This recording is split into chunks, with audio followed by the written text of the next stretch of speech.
रबीउल अव्वल वरी रब ॾेखारियो नज़र चंद्र आयो ॾिसी नेण ठारियो रबीउल अव्वल वरी रब ॾेखारियो नज़र चंद्र आयो ॾिसी नेण ठारियो ओ यको इंतज़ार महीना फकीरन जा जेले फाटल प्यासीना सजो साल जन हो सगोरे खे सारियो नज़र चंद्र आयो ॾिसी नेण ठारियो रबीउल अव्वल वरी रब ॾेखारियो नज़र चंद्र आयो ॾिसी नेण ठारियो ओ सफ़ लिखे दसियोसी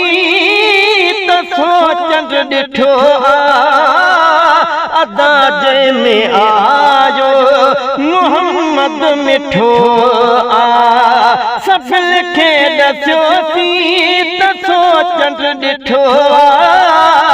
अदा जंहिंमें आयो मोहम्मद मिठो पंहिंजे हाल आहर पंहिंजा घर सिंगारियो नज़र चंद्र आयो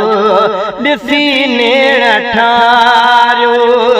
ओ हिन ईद ताईं घोरिया है कादियूं ज़माने जूं ईदूं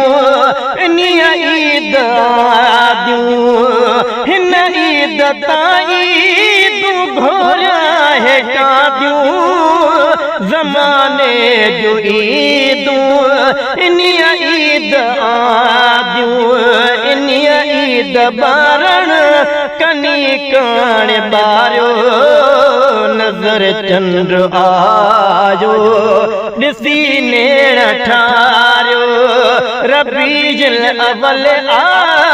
वरी रब ॾेखारियो नज़र चंद्र आयो ॾिसी नेण ठारियो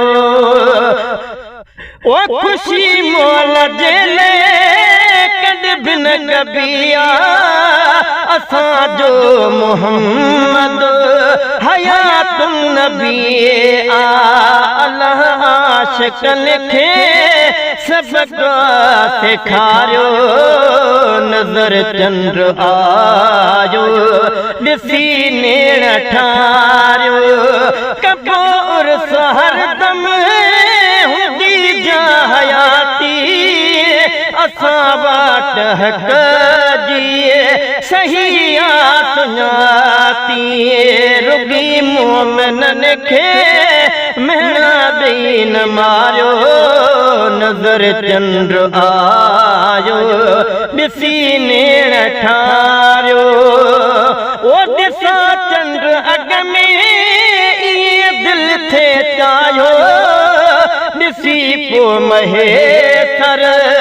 मौलूद ठाहियो ॾिसां चंद्र अॻ में ईअं दिलि थे चाहियो ॾिसी पोइ महेसर मौलूद ठाहियो घुर में ॾाज थे सो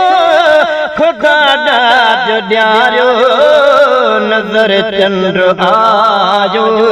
ॾिसी नेण ठारियो रबीउल अव्वल